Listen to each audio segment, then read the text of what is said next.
Setelah di part 1 kita membahas macam-macam tentang Cooling Game, di part 2 ini kita bakal berfokus ke tragedi yang menimpa Panda dan Maki. Di part ini kita bakal dihadapkan dengan kebrutalan GG dalam ngebunuh karakter-karakternya, dan lagi-lagi penyebabnya masih ada hubungannya dengan insiden Shibuya. Semenjak insiden Shibuya emang banyak banget masalah-masalah yang menjalar ke berbagai pihak. Inilah kenapa di arc persiapan ini kita masih disuguhkan dengan pembawaan cerita yang sama suramnya. Oke, daripada makin penasaran, kita mulai aja pembahasannya. Arc persiapan berlanjut dengan ditujukannya situasi yang menyelimuti Panda dan kepala sekolah Yaga. Seperti yang kita tahu, Yaga bakal dieksekusi karena dianggap sebagai komplotan Geto.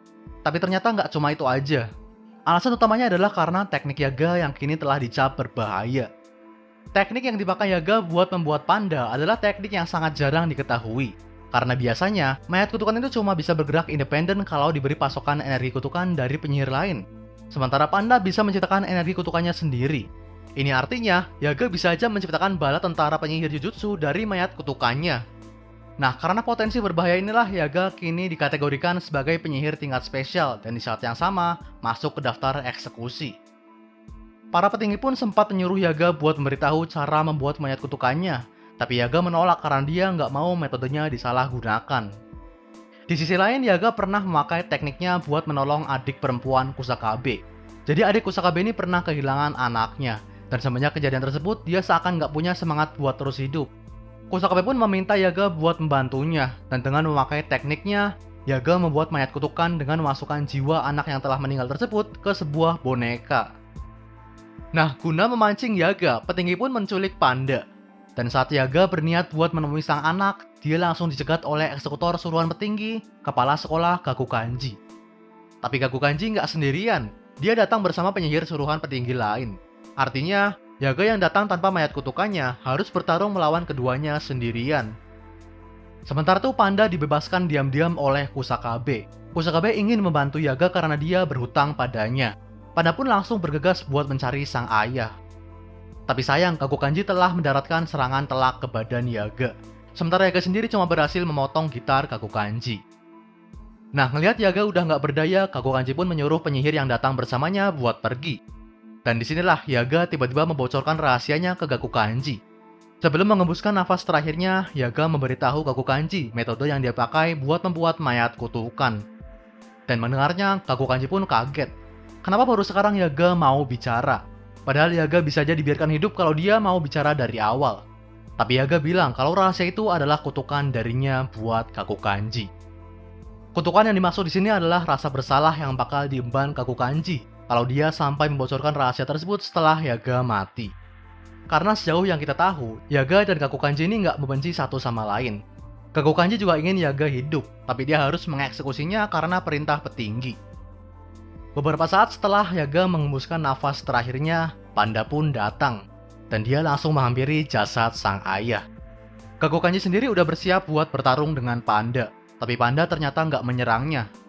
Di situ Panda pun bilang ke Gakukanji kalau dia nggak akan menaruh rasa dendam padanya. Tapi sebagai seekor panda, dia juga bisa menangis. Berakhirlah kisah Panda dan Yaga. Sementara itu di kediaman klan Zenin, Maki bertemu dengan Naoya. Di situ kita diperlihatkan kalau Naoya ini benar-benar memandang rendah Maki. Naoya menghina Maki dengan bilang kalau dia nggak punya apa-apa lagi. Maki nggak bisa memakai teknik kutukan, nggak bisa melihat roh kutukan, dan sekarang wajah yang harusnya jadi aset satu-satunya juga telah rusak. Naoya pun memanggil Maki dengan sebutan sampah. Tapi Maki mengabaikan bacotan Naoya dan langsung pergi ke gudang senjata klan. Di lorong menuju gudang, Maki pun bertemu dengan ibunya. Gak jauh beda dari anggota klan yang lain, ibunya juga menyuruh Maki buat pergi. Dia bahkan sempat membentak Maki dan bilang kalau dia nggak pernah merasa bangga melahirkannya. Tapi Maki lagi-lagi nggak peduli dan langsung membuka pintu gudang senjata klan. Dan di dalam sana, Maki langsung disambut oleh sang ayah, Zenin Ogi. Tapi ada yang mengejutkan, Mai juga ada di sana, sedang tergeletak kesakitan. Mai ternyata sempat mau membantu Maki, tapi Ogi berhasil menghentikannya. Sebagai ayah, Ogi ini nggak peduli dengan Maki dan Mai, karena menurutnya kedua anaknya ini cuma penghalang akan tujuannya buat menjadi kepala klan.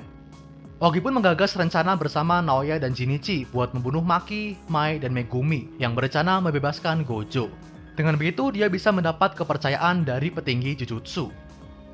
Pertarungan Ogi melawan Maki pun berlangsung. Ogi memakai teknik emosi guguran bunga. Teknik ini pernah dipakai Naobito waktu lawan Dagon. Bedanya Ogi juga memakai katana. Jadi katananya ini bisa menyerang target secara otomatis saat ada yang berkontak dengan energi kutukannya. Sementara itu Maki memakai senjata kutukan buatan Kamiya Juzo yang disebut tulang naga. Senjata ini bisa mengumpulkan energi kutukan dan mengeluarkannya dari sisi belakang pedang. Tiap-tiap tebasan senjata ini pun jadi lebih kuat. Dan terjadilah adu serangan keduanya. Di situ Maki berhasil memotong katana Ogi. Dia pun mencoba mendekat buat melepaskan serangan terakhir. Tapi tiba-tiba perut Maki terkena tebasan.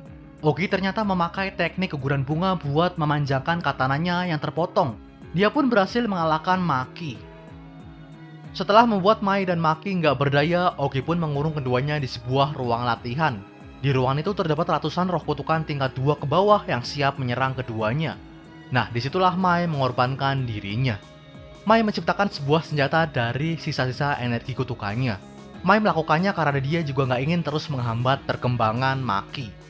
Jadi dalam dunia Jujutsu, kembar itu dianggap sebagai satu individu. Dan cuma salah satu dari keduanya yang biasanya punya teknik kutukan. Jumlah energi kutukan mereka pun dibagi. Inilah kenapa meski punya teknik kutukan, energi kutukan Mai lebih sedikit dari penyihir biasa. Sementara Maki yang nggak punya teknik kutukan, energinya lebih sedikit dari manusia normal. Meski Maki juga dapat batasan surgawi berupa fisik yang kuat. Nah, nggak cuma itu aja. Bagaimana kekuatan keduanya berkembang juga saling mempengaruhi satu sama lain. Jadi meski Maki berusaha keras buat jadi kuat, selama Mai nggak punya niatan buat berkembang, Maki selamanya nggak bisa bertambah kuat. Inilah kenapa Mai memilih buat mengorbankan dirinya. Kematian Mai pun ikut mengambil seluruh energi kutukan di tubuh Maki. Artinya, batasan surgawi dalam dirinya kini semakin kuat. Maki kini sama sekali nggak punya energi kutukan. Dan sebagai gantinya, dia punya fisik yang berkali-kali lipat lebih kuat dari sebelumnya. Yap, Maki kini menjadi Toji yang baru. Sebelum berpisah dengan Maki, Mai pun meminta sang kakak buat berjanji bakal menghancurkan klan yang telah mengutuk keduanya. Dan dimulailah pembantaian klan Zenin oleh Maki. Korban pertama Maki adalah sang ayah, Ogi. Di situ Ogi sempat terkaget karena Maki punya aura yang sama seperti Toji, sosok yang dulu sempat membuatnya takut. Dia pun langsung memakai teknik kutukannya, tapi dengan singkat Maki langsung membelah kepala sang ayah dengan senjata barunya. Mengetahui Ogi terbunuh, anggota klan Zenin pun langsung bergerak. Dua regu petarung mereka langsung dikerahkan buat merompok Maki. Regu Kukuru terdiri dari anggota non-penyihir yang telah menjalani pelatihan bela diri nan keras. Sementara regu Hei terdiri dari penyihir Jujutsu terkuat yang ada di klan Zenin. Tapi dengan fisik super kuatnya, Maki berhasil membantai kedua regu tanpa ampun. Sampai akhirnya tersisa pemimpin regu Hei, Zenin Naoya. Duel sengit Maki dan Naoya pun terjadi. Di pertarungan ini, Naoya terus-terusan memanggil Maki dengan sebutan palsu.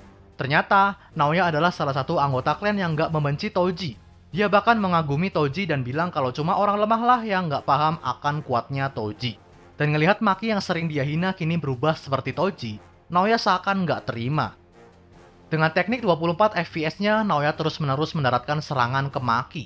Di sini Naoya nggak mau mengulang kesalahannya saat melawan Choso. Dia nggak berhenti bergerak dan terus-menerus memakai tekniknya. Alhasil, pergerakan Naoya semakin cepat bahkan melampaui kecepatan subsonik.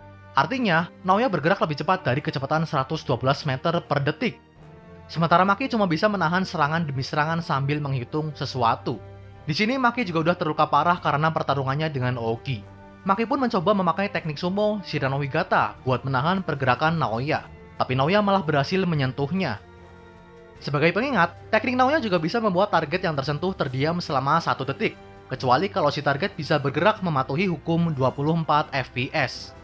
Dan ngelihat Maki terdiam, Naoya pun langsung mendekat dan melancarkan serangan terakhir. Tapi tiba-tiba, Maki berbalik arah dan langsung menghajar telak wajah Naoya. Ternyata Maki dari tadi menghitung jumlah gerakan yang dibuat Naoya dalam 1 detik. Dan dengan tubuh super kuatnya, Maki berhasil mematuhi hukum 24 FPS, sehingga pergerakannya nggak terhenti. Dan dengan pukulan telak tersebut, Naoya pun dibuat nggak berdaya. Setelah mengalahkan Naoya, Maki pun bergegas buat menghabisi anggota klan Zenin yang lain, termasuk ibunya. Dan sebelum meninggalkan kediaman, Maki kembali ke ruang latihan buat mengambil jasad Mai. Sementara itu di tempat lain, Naoya yang ternyata masih hidup sedang merayap kesakitan. Di situ Naoya sempat kegirangan karena Maki nggak membunuhnya. Sampai tiba-tiba, dari belakang dia ditusuk dengan pisau dapur. Ibu Maki yang juga sedang terluka parah datang membunuh Naoya. Ibu Maki ini seakan membantu kedua anaknya mengakhiri klan yang telah mengutuk mereka. Dan selang beberapa saat, Ibu Maki pun ikut menghembuskan nafas terakhirnya. Dan di situ, dia membayangkan dunia lain di mana dia dan anak-anaknya bisa hidup harmonis. Ternyata, Ibu Maki ini juga mengidamkan dunia di mana dia bisa ngerasa bangga melahirkan Maki dan Mai tanpa hinaan dari kerabat lain.